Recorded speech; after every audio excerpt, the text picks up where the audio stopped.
Hello, I'm Creely Wilson, and Bill and I came in 1970, and we brought with us our three children. Bill Jr., the oldest one, was not very happy. He had a basketball team that he loved, but the other girls were in elementary school, so it was okay with them. And I can remember when we drove over, it was around Christmas time, and it was awfully cold in Tennessee, and it was beautiful in North Carolina. So I sometimes say, I'm afraid I was kicking and screaming some of the time. I remember when the search committee came from Brentwood over to our other church, and I was not very happy to see them because we were so happy in the place we were, and we just built a sanctuary. But they were very nice people, and I've enjoyed knowing them through the years. But it seemed that that's what God wanted us to do. And so it wasn't long before we came over and we found a place to live, and we got settled, and it's been a good experience. I used to think when I was growing up I would be a missionary to China, or I would marry a preacher. And so thank goodness this good-looking, strong preacher came by who was a football player, and we decided to get married. So that was a place that I really enjoyed being and enjoyed serving with my husband a great deal with the gifts that God had given me. I enjoyed missions, and when we came, the WMU had already been established for the women and for the children, and I've enjoyed music, and there's always been a need for some kind of piano player. In fact, I told Bill, I said, Bill, the reason you married me is that I played the piano, because in those days, every preacher's wife needed to be able to play the piano. But there was always a place. I've always enjoyed teaching, so there's always been an opening. I had some very good students, yes. I heard some very bad notes, too, through those years. I remember one of the little boys said, Miss Wilson, I sure wish I was outside playing with my baseball team. I said, I know you do, honey, but your mom said for you to come take piano.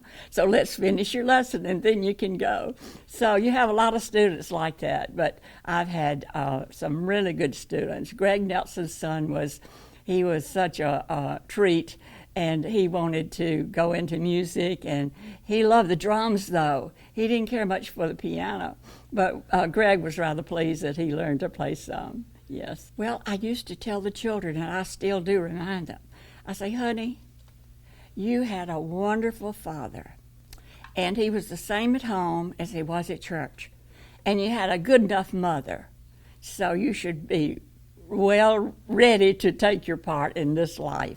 And Bill he was kind, and he was peace-loving, and he was thoughtful, and I think I hear most people say he was my pastor, and that's the type of personality he had. We had been here 20 years, and there was really sort of a controversy in our convention at that time, and so I think they really wanted Bill to come to be an even peacemaker with some of the pastors. So he traveled most every Sunday, and I had the gift of wave. They would introduce the pastor's wife that came, and so I would wave. I got tired of that, so I began to work with the Woodcock Mission Center downtown, and then with a new church, Triune. And so, yeah, Bill was the same at home. I couldn't have asked for a better husband. That was interesting because Mike initiated that. He wanted, and that's very good for a church, not to have a period of time where pastors, former and new pastors, don't get along. So he asked us to come back and get the missions program organized and well set on its way. We were doing some things in missions, but there was no one coordinating. I remember we worked in missions, had a good missions leadership team, but one day I spoke to one of the deacons and I said, you know, we need a minister of missions. We have a minister of children.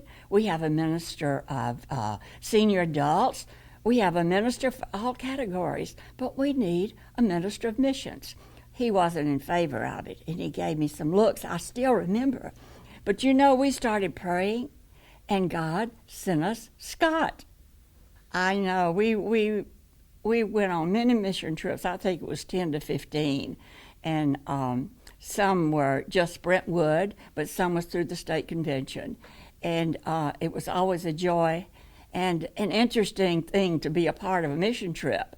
And we tried to train people, some before they went, but now we do such a much better job at training and calling out people.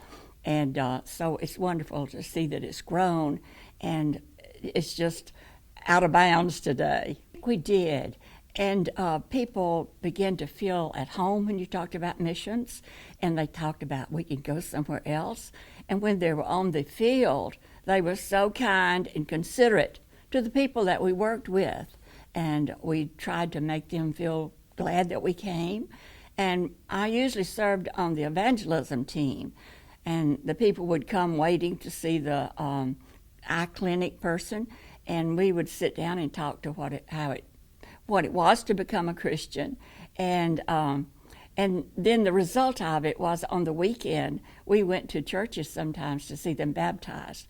And one of the things that the churches did down there very well, we would get their names, who in our group said, yes, I want to follow Jesus. But we left the information, and the little new churches down there followed up. Well, we visited a lot of people in other parts of the world, and we were always the ones they had to speak for and translate and that sort of thing. But then we began to get these same kind of people moving into our association. And I wish I could say some of the numbers. They're astounding, how many different groups we have and how many people in each group. So it's exciting to see that our ministry is extending to them, and we're reaching a lot of new groups in our association. My son is working some with the association now, just on advisory capacity. And they are working on meeting the needs of the different people groups and beginning a church for them. Well, there's a lot of work going on with other language groups. The one that I'm involved with is Begin Anew, which was Christian Women's Job Corps. And my Bible class is most all Hispanic. And sometimes I have some translators, but sometimes not. And I've had one lady from China, one from, over in the east. I forget the names of places. But anyway, we sort of work together, and it's exciting to see them learn what the Bible is. Many have never had a Bible. And so that's one of the highlights of my week. It's really wonderful to think about how God has worked these years. I call it God's miracle, because I was in the choir when they had 10 people. Oh, we've got a big choir today. Or a prayer meeting. Hey, we've got 15 people that came tonight. And everything was small in numbers. And yet I read Mike's reports, and it's wonderful what God has done and is doing. And I'm so glad that I can be here still and see some of it happening. I think Bill was a peaceful, loving, that kind of person. And I think Mike is one of the best preachers I've ever heard. So their gifts are somewhat different, but they were good friends. And so I think the difference has been evident, but there's a place for both. Well, I've always enjoyed teaching and been a part of our Bible classes, and so I'm involved in that right now. And I really have enjoyed the music, the children's choirs. I think I did them for 25 years here before we had somebody came that really knew what they were doing. And I've always enjoyed the choir. I've never had the best of voices, but I could always read the music and enjoy singing some part. So God says, sing a new song. And I have sung lots of new songs, but it's been a pleasure.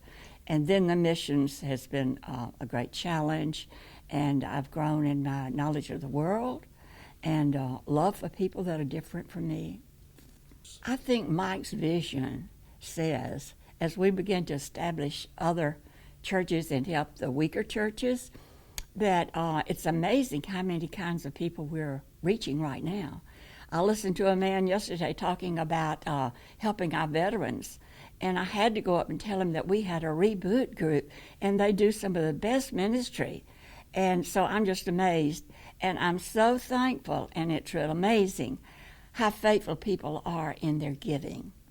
in their tithing and special gifts. So we're able to do these things for other churches and help them get going again. So I call it all God's miracle, and I'm just sitting in the middle of it. Yes, we were remembering when we knew Mike, and that was they were in seminary together.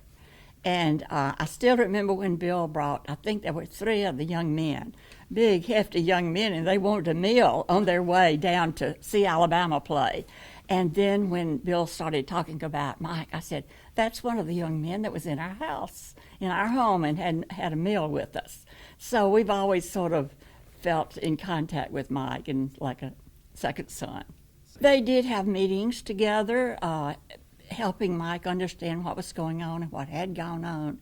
I think that Mike really thought of in a fatherly relationship with Bill, and he shared things with him, and Bill was willing to listen and to assist him. There was no competition. So I think that helped. It was a good example for people to know that you don't have to be number one every time, that God has something for all of us. And with our son's relationship with Mike, that's always been special. And they still stay in touch. And Bill's sometimes down here just to see Mike. And so God has allowed that to happen. It's helped his church. Well, that's good. And I do appreciate the good work that their teachers and leaders have done through this church. And, of course, Bill Jr. was a pastor for 20 years, but he has formed this new ministry, the Center for Healthy Churches, and it's going really well, and he's able to visit a lot of churches all over the country. He has 15 or so people working in the ministry with him. And then Melanie, our youngest daughter, is Associate Minister of Missions in Wisconsin at Oconomowoc. You know where that is. And so she loves missions, and she just sort of helped the group get organized for mission trips and things like that. Claire is an artist, and she has done a lot of work such as that, especially at Lifeway, where she worked for several years. She's retired now. Now, we do have one, a grandson in Tennessee. He's just gone to be a resident, sort of like what we have here. They only have 4, but he's been in music. No, he's been in youth work and missions, but he wants to get into the pastoral track.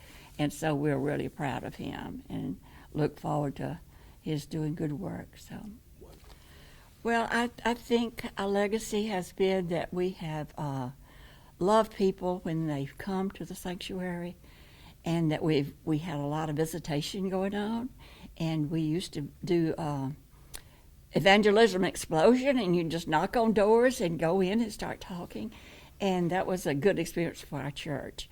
And I think our church has looked out and not just seeing what we could do for one another, and that's been a blessing. I remember the first time I walked into the little chapel, there was water all over the floor, and we found out that when it rained, the water came into the chapel. And we had just left this beautiful sanctuary with stained glass windows. I thought, but we did move to the gym. We've been good at gyms, you know. And so everybody, knowing it was a temporary location, worked together well, and I could tell lots of stories on that. But it was quite a change. And I think we moved into the new building maybe the second year, and that was very good. We still had a gym there, though, and we knew what to do with the gym, like roller skate and play ball. And one of my daughter's wedding picture, she and her husband are standing under the basketball goal. So we use all-purpose. So I think we've done that. We've been able to have a variety of ways to minister, and it doesn't always have to be just by the book. Well, I have thoroughly enjoyed, if it were known, the minister's wife. I mean, I didn't do what I did because I was a minister's wife, but it was so much what I felt God wanted me to do. And being a minister's wife, you have the opportunity to do a lot of those things that you probably would not. And playing the piano, that's always needed. Oh, yeah, I was a member of the first orchestra. There was Shirley on the organ, and I was on the piano, and Young had the trumpet, and Maurice had Young had the trombone, Maurice had a trumpet, and we had a lady who played the flute beautifully. Now, how about that? The orchestra's sort of grown, hasn't it? Sally Sarang.